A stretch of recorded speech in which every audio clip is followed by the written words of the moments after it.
Alright, so I want to just talk about the board for a little bit.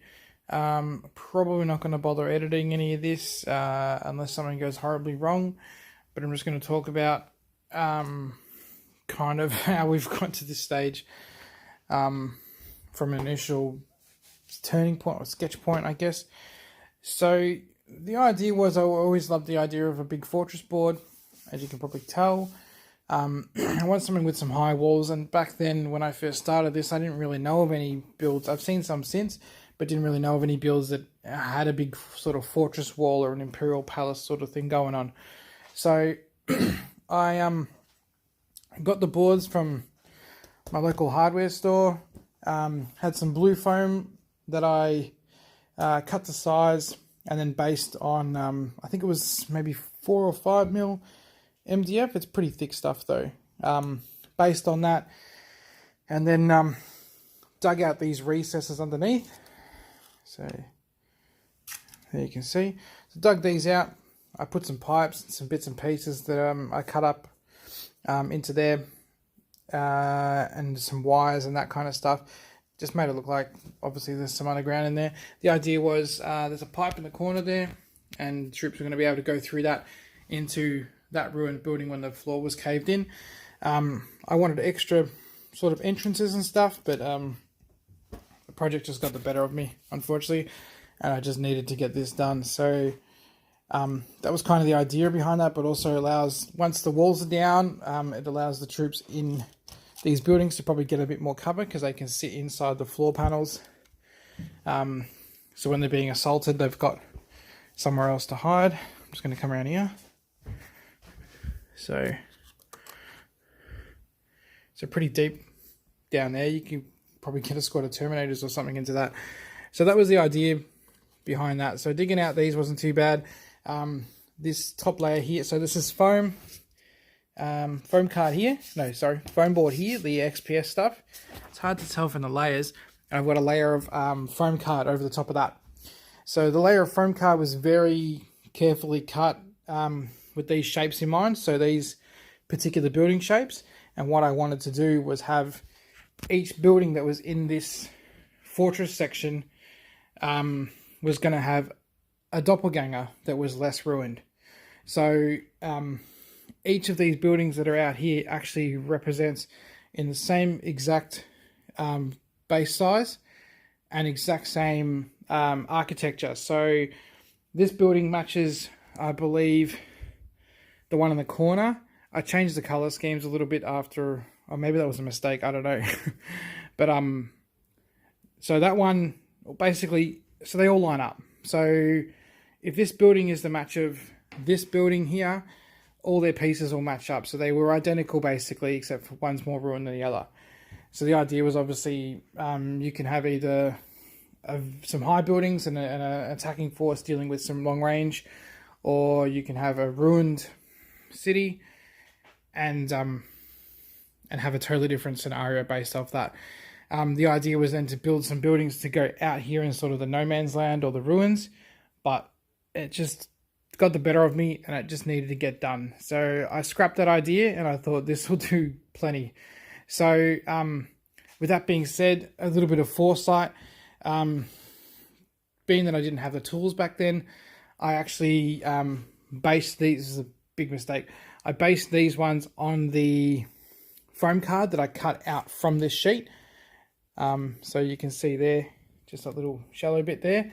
So I cut these out of the foam card and I based them on that. What I should have done, if I was smarter, I didn't really know back then, because this is going back 10 years, a lot of boards built since then, was I should have based them on the MDF I had cut, purposely cut to fit those shapes.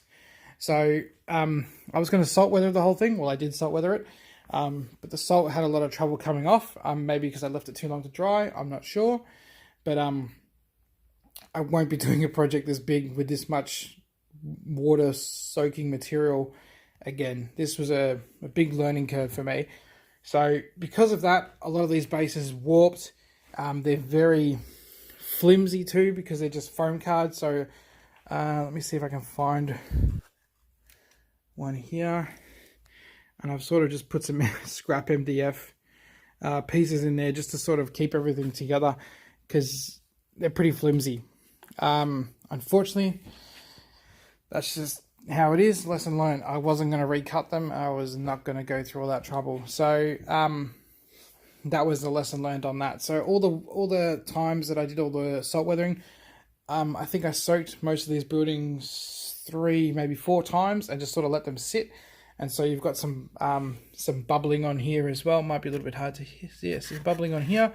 That's just from the water getting into the foam core and sort of just rotting it from the inside. It's not rotten, it's just bubbling. It's absorbed all the water. So, and with that being said, still there's some salt residue on some of the buildings that just will not come off. You do get some interesting bits here and there, but for the most part, I wasn't really happy with it. I think it would have been better off sponging, but I don't think I was so keen on doing sponge technique back then.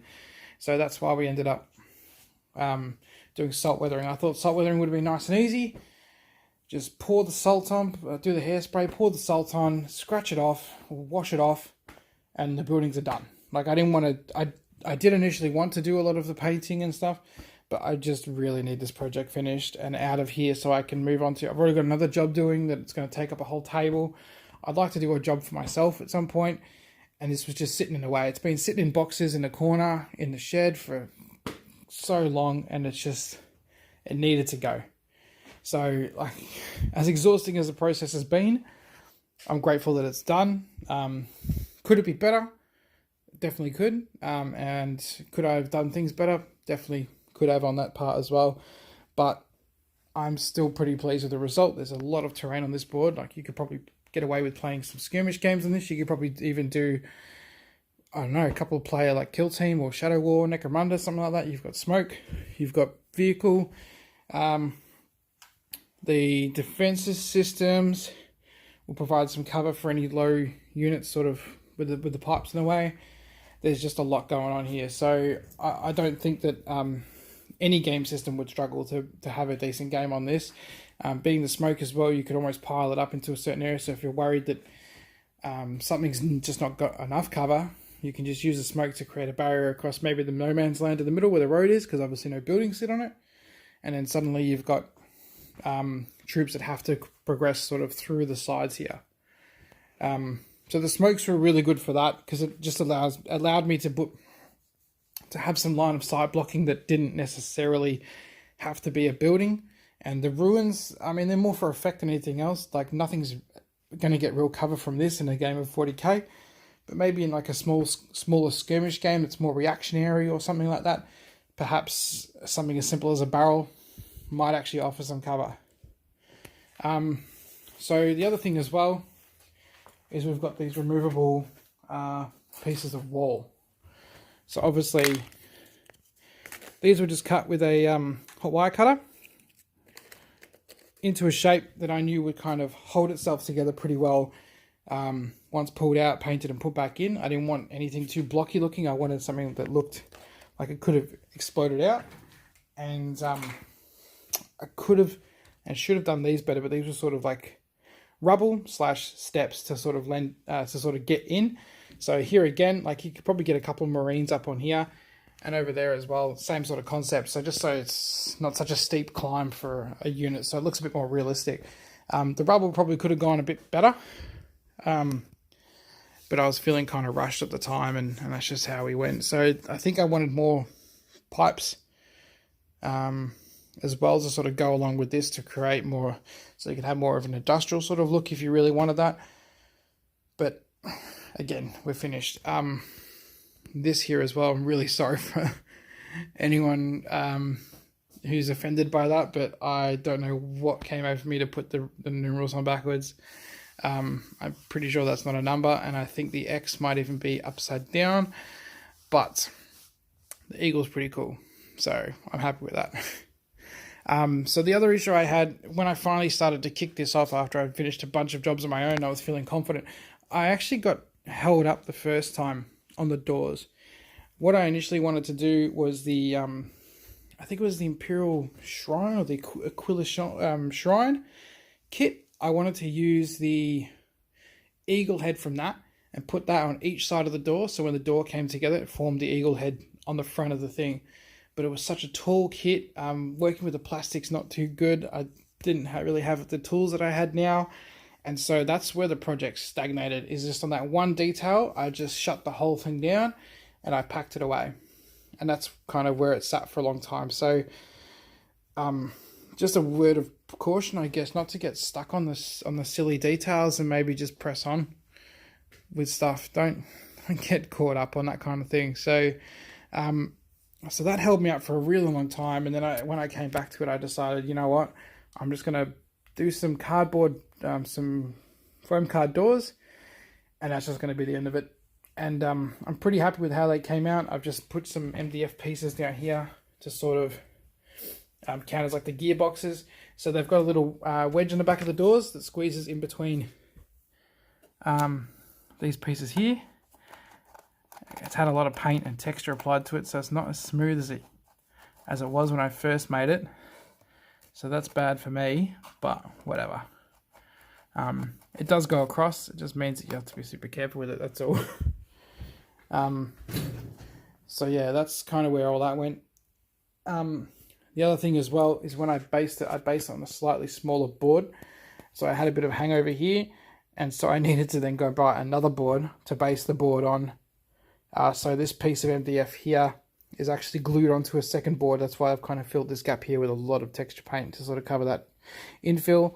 And then we had another issue over here where this was, I think they had tongue and key blue foam. So there was a slot here, which on the other side there was a slot of the opposite feature. So they could key in together and you could actually do a floor in them or do a wall or whatever. That needed to be filled in and obviously flush with the edge here, but that's all pretty easy. Just I filled the gap with as much foam as I could get away with, then filled it with spackle, sanded it as flat as I could, and then spray painted it, and done. So the buildings, they obviously got a lot of airbrushing. I'm not as happy as I probably wish that I'd just gone and spray painted them with a nice rattle can, did some sponging and be done with it, because I think it would have probably been a better effect than what's going on right now. But again, we're at the stage of finished. I put a little bit of debris and some bits and pieces in there, sort of to help tell the story of this collapse sort of thing going on, and all the ruins and rubble and wreckage, and also to provide some minor cover for any units that are inside there. Maybe give the illusion that the cover is real instead of just having a foot in. So yeah, that's that. So they were just airbrushed. They're random colors. I don't know why I went so bright, but here we are. I don't know why I went so bright. We did a tile on the floors, only on the bottom floors because the stuff's expensive. So again, if you go over here, you'll see that these tiles, yeah, so these all also match the ones that are in here.